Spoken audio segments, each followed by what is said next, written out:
Hello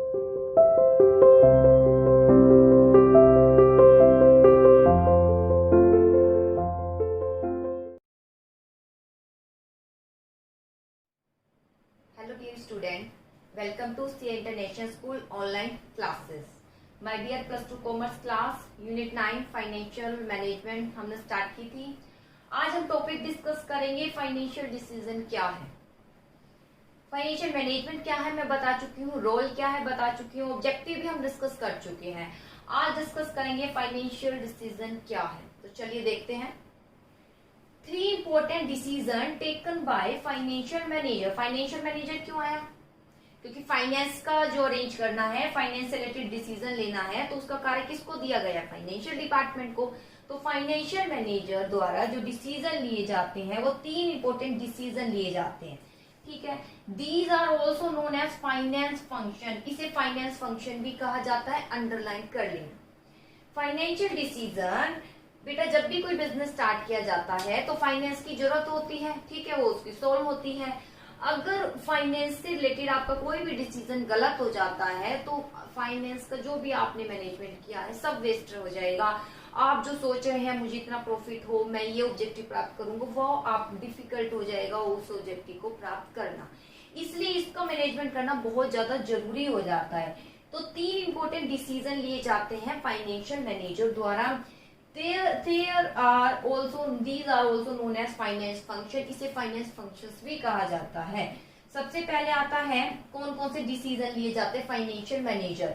वही 3 related decision है जो बेटा मैंने अब तक डिस्कस किए हैं अपनी लास्ट वीडियो में। सबसे पहले इन्वेस्टमेंट डिसीजन। सबसे पहले ये देखा जाता है बेटा कि जब बिजनेस शुरू कर रहे हैं तो कितना फिक्स असेट्स पर खर्चा करना है और कितना करंट असेट्स पर खर्चा आना है। मेन पहले फिक्स असेट्स पर कितना खर्चा आना है, ये इसको ध्यान में रखते हुए हम अपनी कॉस्ट को डिटरमाइन करेंगे कितना मनी हमें लेनी है, ठीक है। तो पहले डिटरमाइन किया जाता है इन्वेस्टमेंट डिसीजन, कितना इन्वेस्ट हमें करना है, ठीक है।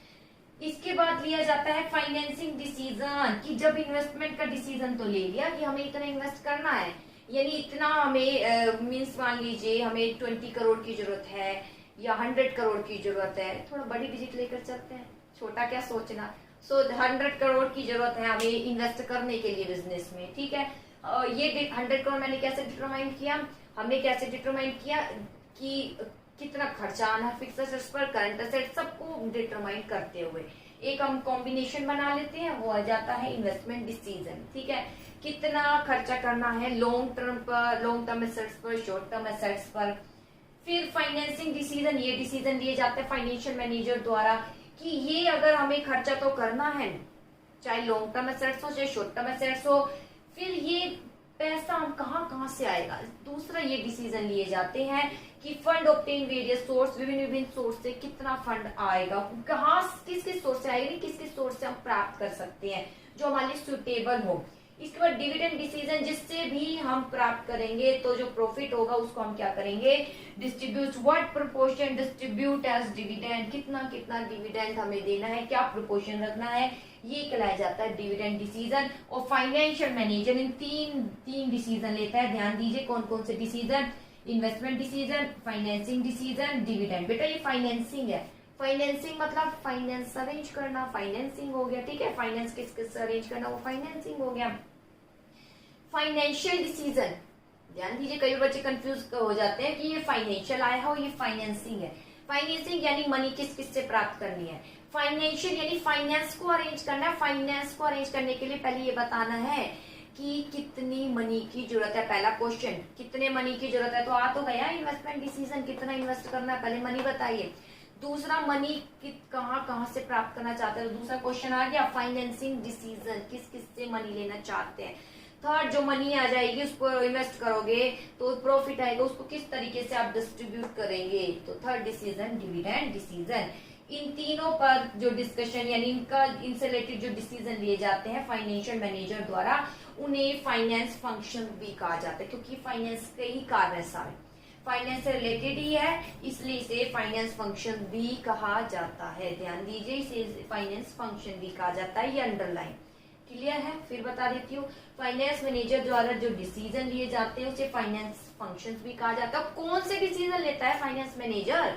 डिसीजन तो यही लेगा, बिजनेस को आगे बढ़ाना है, कितने फाइनेंस की जरूरत, यानी इन्वेस्टमेंट डिसीजन, और वही किस किस से ये लेना है, तो फिर फाइनेंसिंग डिसीजन, और इसके अलावा जो प्रॉफिट होगा उसको कैसे डिस्ट्रीब्यूट करेंगे, तो वो डिविडेंड डिसीजन। फिनिश, यही 3 डिसीजन लिए जाते हैं। चलिए अब आगे डिस्कस करेंगे हम। सबसे पहले इन्वेस्टमेंट डिसीजन क्या है। देखिए इन्वेस्टमेंट डिसीजन क्या है, इसमें आज हमारा टॉपिक इसका रहेगा इन्वेस्टमेंट डिसीजन। देखिए इन्वेस्टमेंट डिसीजन मतलब इन्वेस्ट करना है। कहां पर इन्वेस्ट करना है बेटा? इन्वेस्ट या तो शॉर्ट टर्म होता है या फिर क्या होता है, लॉन्ग टर्म एसेट्स होती है, इस पर इन्वेस्ट करना ही इन्वेस्टमेंट डिसीजन कहलाया जाता है। चलिए इसके बारे में हम पढ़ते हैं।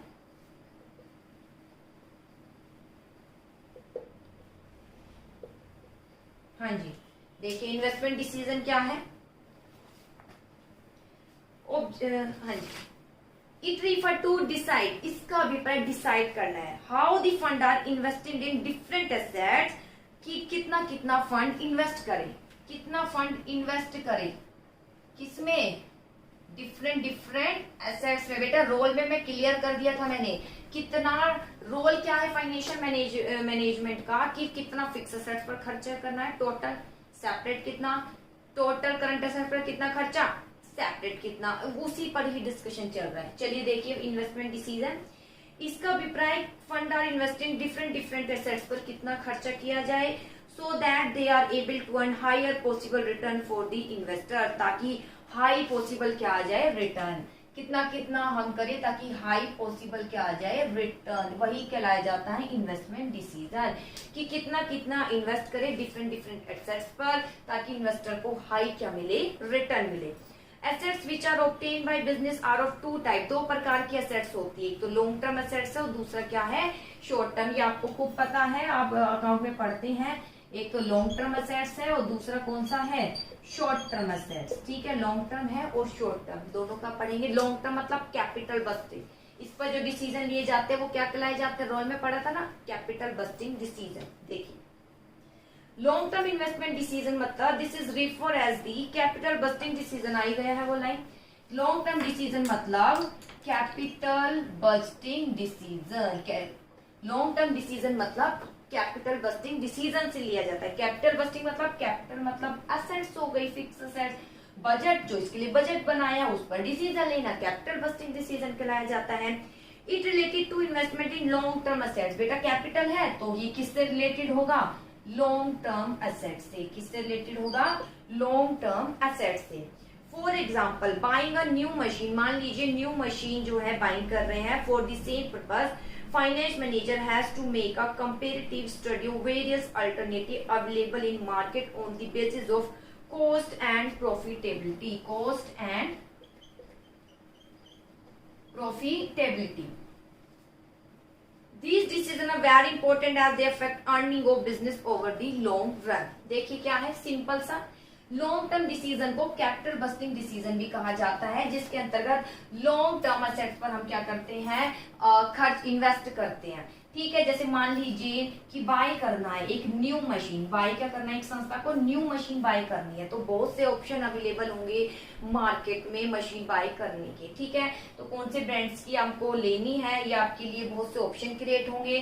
तो अब क्या करेगा मैनेजर, ये देखेगा कि जब मैं मशीन बाय करूंगा तो कौन सी मशीन बाय करूं, क्योंकि बहुत से 1 2 3 4 कई ऑप्शन आएंगे, ये मशीन ले सकते हैं, ये दे सकते हैं, बी मशीन, सी डी, कई मशीन आपके पास अवेलेबल होगी। जैसे आपको कार लेनी है तो बेटा कई ब्रांड्स अवेलेबल होते हैं। ठीक है, उसके भी बहुत से मॉडल अवेलेबल होते हैं, तो वही आपको देखना होता है कि किस पर कितनी कॉस्ट आएगी और कौन कितना प्रॉफिट हमें देगा। तो ये डिसीजन लेना ही कहलाया जाता है कैपिटल बस्टिंग डिसीजन। फिर देखिए इसके अंतर इन्वेस्टमेंट डिसीजन के अंतर्गत 2 प्रकार के डिसीजन लिए जाते हैं, लॉन्ग टर्म और short term. Long term decision मतलब कैपिटल बस्टिंग डिसीजन, जो लॉन्ग टर्म एसेट्स पर जो डिसीजन लिए जाते हैं, उस पर जो खर्चा किया जाता है, खर्चे से रिलेटेड डिसीजन लिए जाते हैं, उसे बोलते हैं लॉन्ग टर्म डिसीजन।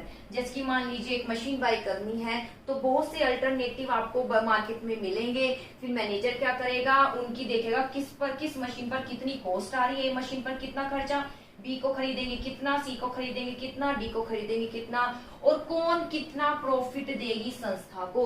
जो मशीन सबसे ज्यादा प्रॉफिट देगी और कॉस्ट कम आएगी, जो ऐसा ऑप्शन क्रिएट करेगी, उसी को क्या किया जाएगा, एक्सेप्ट किया जाएगा ताकि लंबे समय तक हमें क्या मिल सके, लाभ प्राप्त हो सके।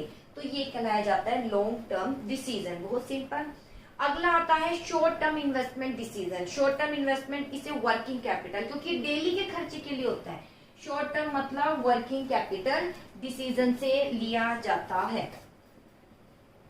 ठीक है, शॉर्ट टर्म मतलब working capital decision. Short term मतलब वर्किंग कैपिटल डिसीजन से ध्यान दीजिएगा। लॉन्ग टर्म मतलब कैपिटल बस्टिंग डिसीजन और शॉर्ट टर्म मतलब वर्किंग कैपिटल डिसीजन से लिया जाता है। इसे वर्किंग कैपिटल डिसीजन भी बोलते हैं, शॉर्ट टर्म डिसीजन को। ये याद रखना, long capital, short working. Working मतलब जो डेली के खर्चे एक तरीके से चल रहे हैं। देखिए, it related to investment in short term assets. ये लॉन्ग टर्म से रिलेटेड था, तो ये किससे रिलेटेड होगा, short term assets. Short term assets कौन कौन सी है ये आपको पता होगा, +1 में अकाउंट पढ़ लिया, +2 में अकाउंट पढ़ लिया। Such as cash, stock, debtor. Finance manager has to ensure, finance manager को इंश्योर करना पड़ता है there is sufficient investment in these assets, इन assets पर sufficient investment हो as they affect the liquidity position of the business, क्योंकि liquidity position प्रभावित करते हैं संस्था की। अब मैनेजर को क्या करना पड़ता है, इंश्योर करना पड़ता है कि इन पर सफिशिएंट क्या हो, इन्वेस्टमेंट हो। सफिशिएंट क्या हो, इन्वेस्टमेंट हो। हमारे पास पर्याप्त लिक्विडिटी भी बनी रहनी चाहिए इन पर खर्चा करने के लिए। For the same purpose relative profitability liquidity of assets are compare. और इस प्रकार यहाँ पर प्रॉफिटेबिलिटी और इनकी लिक्विडिटी यानी कितना पैसा जब हम इसे इन्वेस्ट करेंगे कितना बना रहेगा लंबे समय तक, कितना हमें ये प्रॉफिट देंगे, कितना पैसा हमारे पास बना रहेगा।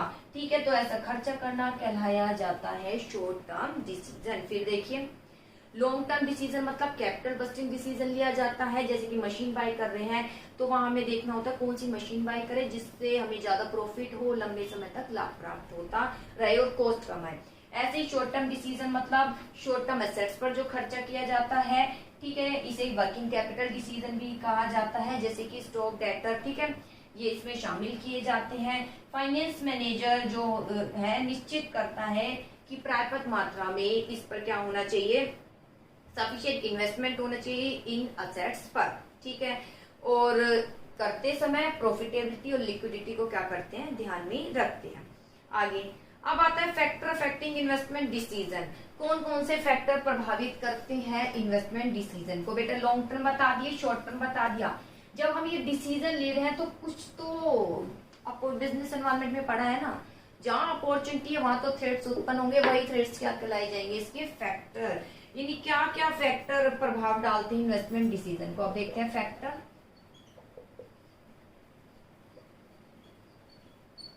फैक्टर अफेक्टिंग इन्वेस्टमेंट डिसीजन, कौन कौन से फैक्टर प्रभाव डालते हैं इन्वेस्टमेंट जब हम डिसीजन लेते हैं। देखिए, सबसे पहले हम लॉन्ग टर्म पर जाते हैं। लॉन्ग टर्म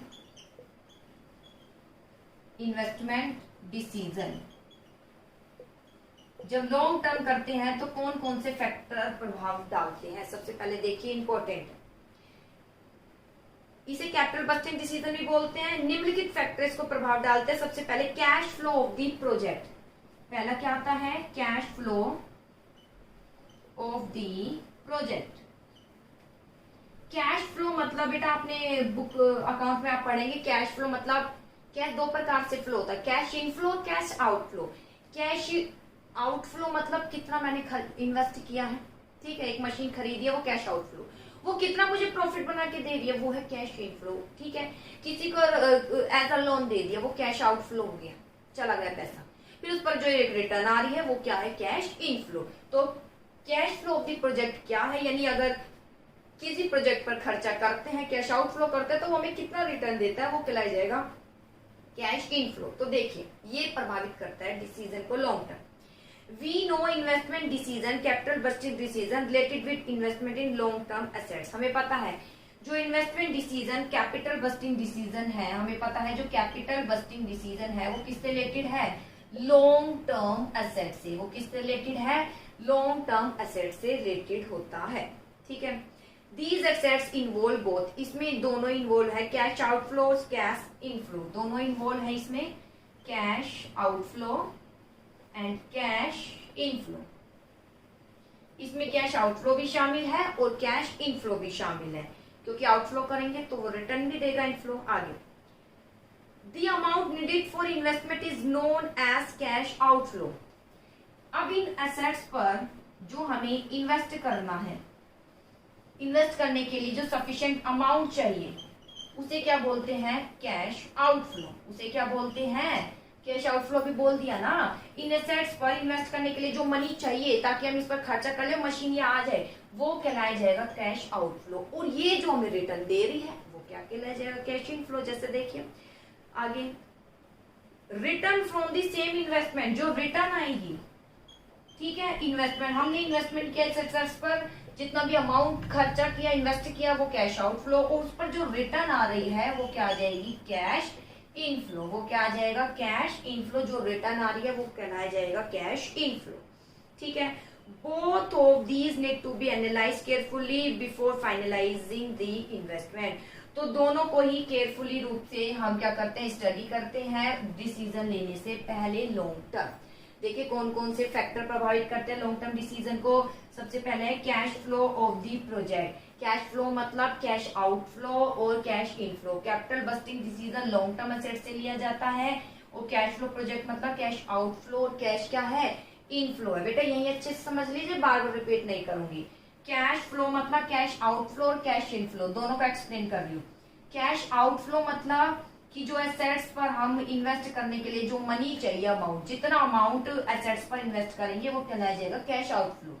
फिर जो अमाउंट इन्वेस्ट किया उस पर जो रिटर्न आ रही है वो कहलाया जाएगा कैश इनफ्लो। अब मैनेजर क्या करता है? इनकी केयरफुल स्टडी करता है, उसके बाद ही डिसीजन लेता है। तो ये चीजें प्रभावित कर रही है हमारे इन्वेस्टमेंट डिसीजन को, कैश आउटफ्लो और कैश इनफ्लो। चलिए अब अगला, द रेट ऑफ रिटर्न।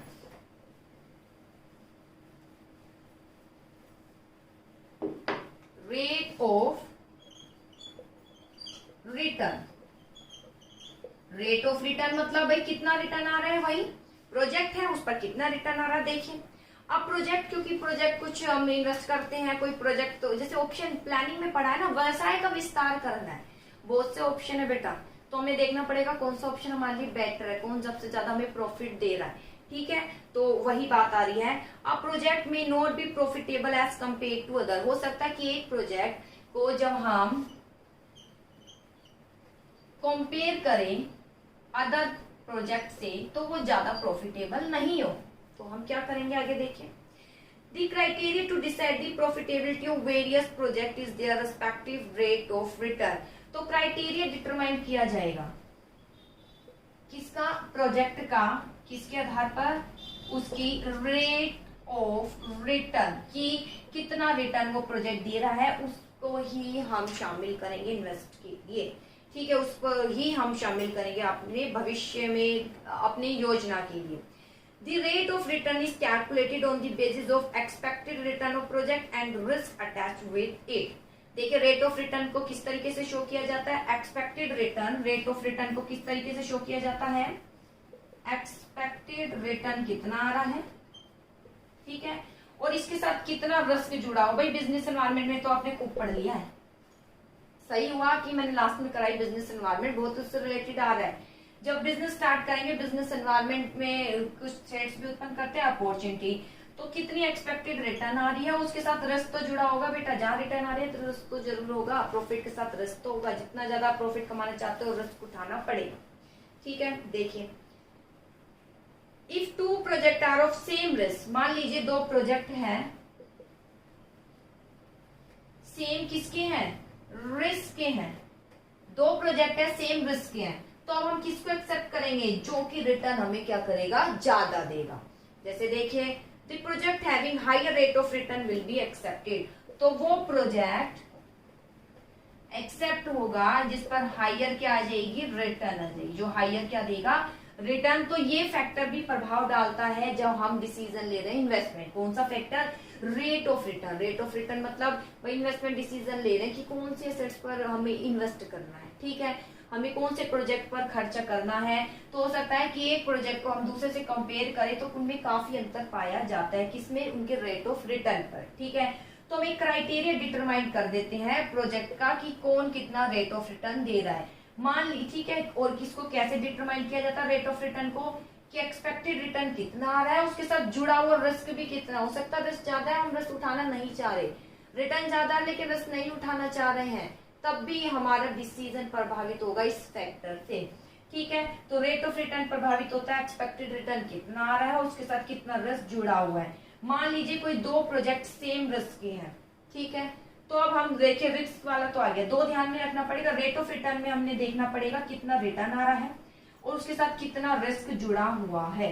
मान लीजिए दो प्रोजेक्ट सेम रिस्क के हैं, दो प्रोजेक्ट किसके हैं, दो प्रोजेक्ट सेम रिस्क के हैं, तो अब हम किस फैक्टर की ओर जाएंगे, यहाँ एक्सपेक्टेड रिटर्न, कि जिस प्रोजेक्ट पर सबसे ज्यादा रिटर्न आएगी उसको ही हम क्या करेंगे, एक्सेप्ट करेंगे और उसको ही फॉलो करेंगे। तो यहाँ में ये फैक्टर भी प्रभावित डालता है हमारे इन्वेस्टमेंट डिसीजन को, कि कोई हम जब हम डिसीजन ले रहे हैं, हम प्रोजेक्ट शुरू कर रहे हैं, तो हम ध्यान में रखते हैं कि एक प्रोजेक्ट हो सकता है किसी दूसरे प्रोजेक्ट से जब हम कंपेयर करें तो दोनों में कहीं ना कहीं कुछ अंतर पाया जाता है, किसको लेकर, उसके रेट ऑफ रिटर्न और रिस्क को लेकर।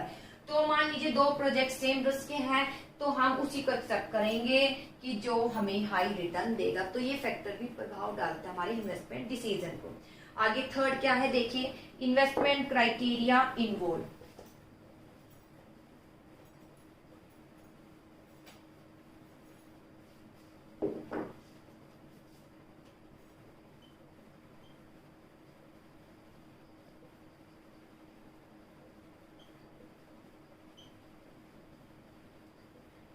हाँ जी, इन्वेस्टमेंट क्राइटेरिया इन्वॉल्व, ये भी फैक्टर प्रभाव डालते हैं हमारी लॉन्ग टर्म इन्वेस्टमेंट डिसीजन को। कैसे देखिए, देयर में भी many criteria of the investor, investor के बहुत से क्राइटेरिया होते हैं, क्राइटेरिया दूरी एक क्षेत्र निर्धारित हो जाते हैं। While investing in long term asset, जब लॉन्ग टर्म एसेट्स में इन्वेस्ट किया जाता है, दीज आर फंड इन्वॉल्व, इसमें क्या क्या है जो अब तक पढ़ चुके हैं, क्या क्या क्राइटेरिया होते हैं, फंड इन्वॉल्व, कितना पैसा लगाना है, दूसरा रेट ऑफ इंटरेस्ट, तीसरा रेट ऑफ रिटर्न, चौथा है कैश फ्लो, ठीक है, एटसेट्रा। आगे देखिए, all these factor influence decision, ये सारे फैक्टर डिसीजन को प्रभावित करते हैं to go for a particular investment और नो, कि ये सभी प्रभावित डालते हैं कि हम पर्टिकुलर इन्वेस्टमेंट करें या ना करें। ये सारे जो क्राइटेरिया है प्रभाव डालते हैं हमारे इन्वेस्टमेंट को, कि हम पर्टिकुलर जो प्रोजेक्ट पर इन्वेस्ट करें या ना करें, पर्टिकुलर एक लॉन्ग टर्म एसेट्स पर खर्चा करें या ना करें।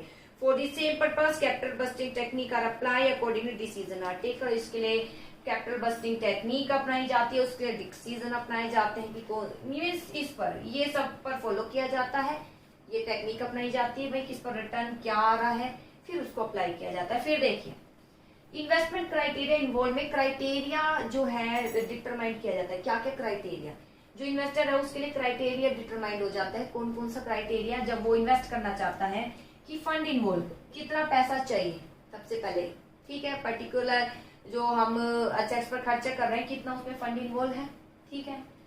आगे rate of interest, fund involve, इसके बाद आप कैश फ्लो देखिए, कितना फंड चाहिए, ठीक है, कैश फ्लो यानी कैश कितना आउटफ्लो, बाहर कितना इन्वेस्ट होगा और कितना उस पर आएगा। तीसरा रेट ऑफ इंटरेस्ट, जब कैश हमने लिया है, सारा खुद का तो होता नहीं है, उधार भी होता है, तो उस पर कितना इंटरेस्ट हम देंगे। चौथा रेट ऑफ रिटर्न, और जब हम कैश फ्लो में कैश आउटफ्लो करेंगे तो वो रेट ऑफ रिटर्न हमें कितना देगा। तो ये सब क्राइटेरिया जो है इन्वॉल्व किया जाता है, इस क्राइटेरिया को ध्यान में रखकर डिसीजन लिए जाते हैं। फिर मैं पढ़ा देती हूँ, ये थोड़ा सा डिफिकल्ट है। देयर में भी मैनी क्राइटेरिया होते हैं इन्वेस्टर के लिए, जब वो निर्धारित करता है बहुत से क्राइटेरिया, जब वो लॉन्ग टर्म एसेट्स पर डिसीजन लेता है।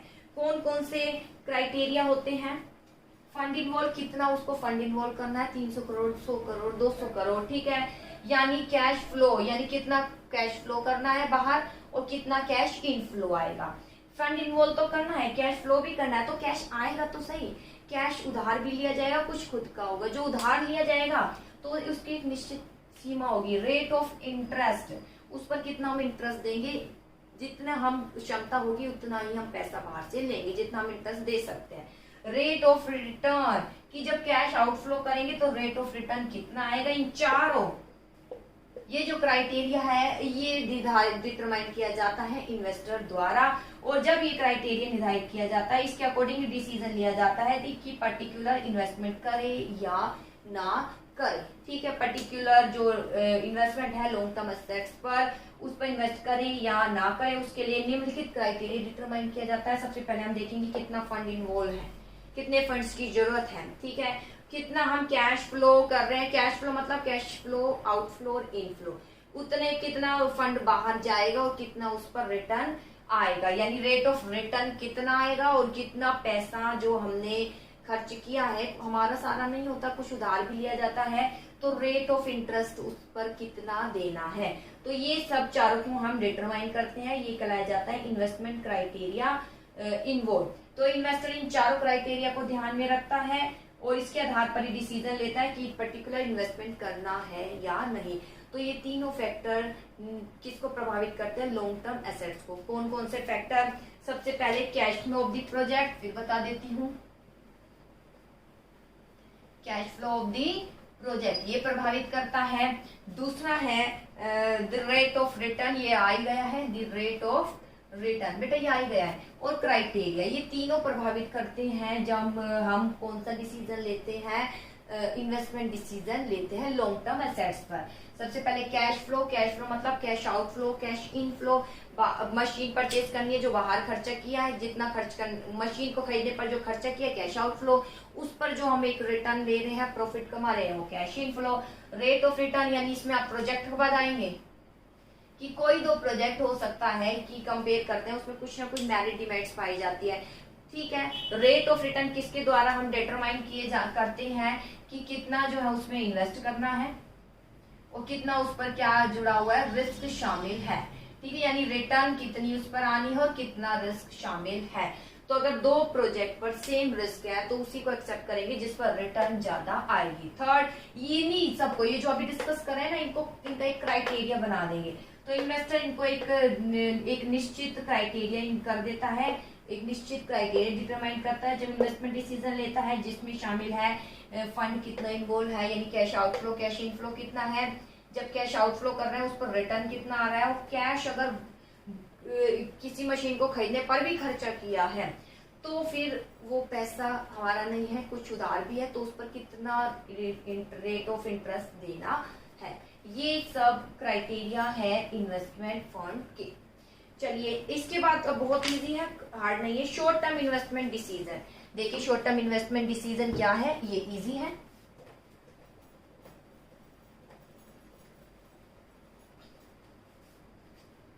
हाँ जी, शॉर्ट टर्म इन्वेस्टमेंट डिसीजन को हम वर्किंग कैपिटल मैनेजमेंट भी कहा जाता है।